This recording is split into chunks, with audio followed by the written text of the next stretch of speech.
Jai children, welcome back to another session of online English class. The topic we are going to learn today is The Portrait of a Lady, chapter 2 from English Literature.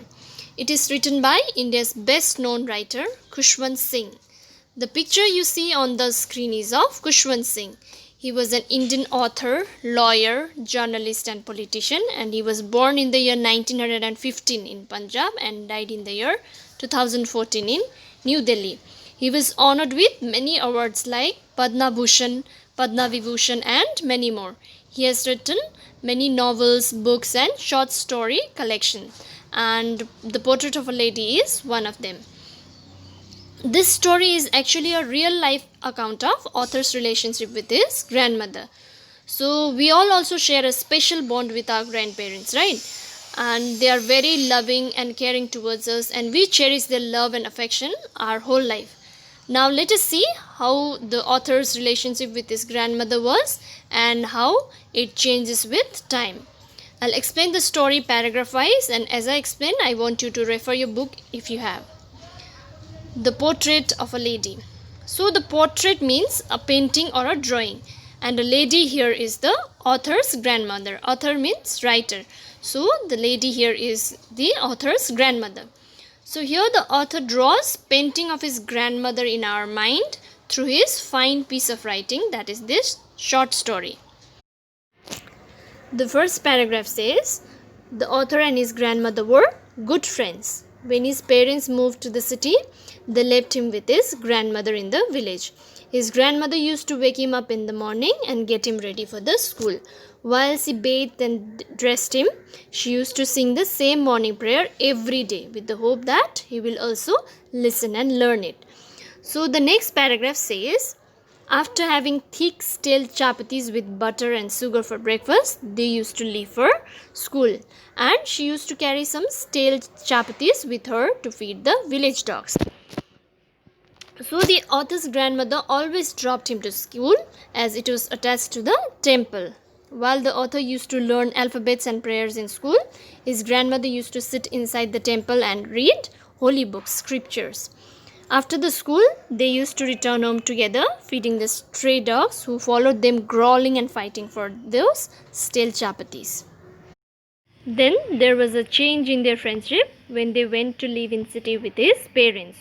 Though they shared the same room, his grandmother no longer dropped him to school since he started going to school in a school bus.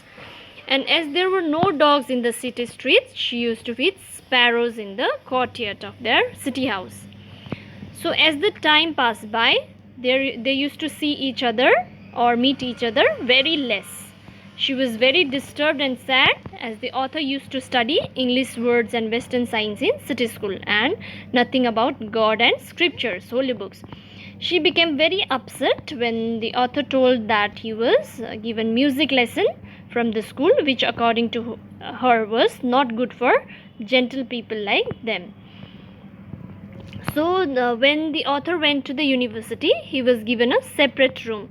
Then the common link of their friendship, that is the same room, was also lost. There were more gaps in their relationship now, and she accepted her loneliness and rarely talked to anyone. She spent most of her time sitting beside a spinning wheel, reciting prayers and feeding sparrows in the afternoon, which was her happiest time of the day. Now the author decided to go abroad for further studies for 5 years. He was sure that his grandmother would be upset, but she came to the railway station to see him off and did not show any emotion. She was lost in her prayer, telling the beads of her rosary. Then she silently kissed the author's forehead, which he thought to be the last sign of their physical contact. Seeing her old age, he thought that it was his last meeting with his grandmother. But when the author returned after 5 years, he did not find any change in his grandmother. She was there in the station to receive him, and she hugged him tightly and did not utter a single word. She did not say anything. The author could hear her reciting her prayers. Even that day, her happiest moments were feeding the sparrows. But in the evening, there was a change in his grandmother's behavior. For the first time ever, she did not pray. Instead, she collected several ladies of the neighborhood and sang songs related to the homecoming of the warriors, soldiers, beating an old drum for several hours. Then the author's family had to stop her so that she doesn't get tired. But next morning, she got ill.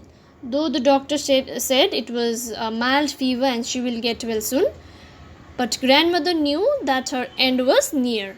She told them that she is not going to live any longer and she doesn't want to waste her time talking to anyone.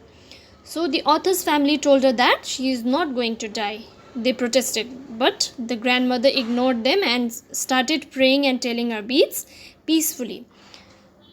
After some time, her lips stopped moving and a rosary fell from her fingers. A peaceful paleness spread on her face, and they understood that she is dead. They lifted her from bed and laid her on the ground. They cried and mourned for some time and went to make arrangements for the funeral.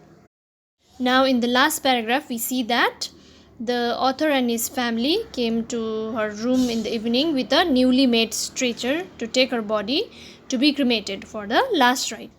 And at that time, the setting sun had lit her room and thousands of sparrows were scattered around the grandmother's dead body and all over the veranda.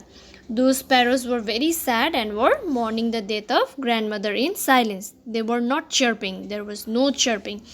And the author and his family felt sad for those sparrows, and then author's mother brought some breadcrumbs from the kitchen and gave them. But those sparrows took no notice of those breadcrumbs. They did not eat it, and they flew away quietly when the dead body of grandmother was carried away for the last rites for burning. And so they did not eat those breadcrumbs because they were very sad. And next morning the sweeper swept the breadcrumbs into the dustbin. So this way the author Khushwant Singh's relationship with his grandmother changes with time. And from this story we learned that we should spend more time with our grandparents. We should keep in touch with them, make them feel loved and wanted, especially in their old age. Actually, our grandparents needs companionship and friendship when they grow old. So with this we have come to an end of this lesson. Please learn and write down the new words and meanings I have said, and also go through the chapter and practice reading.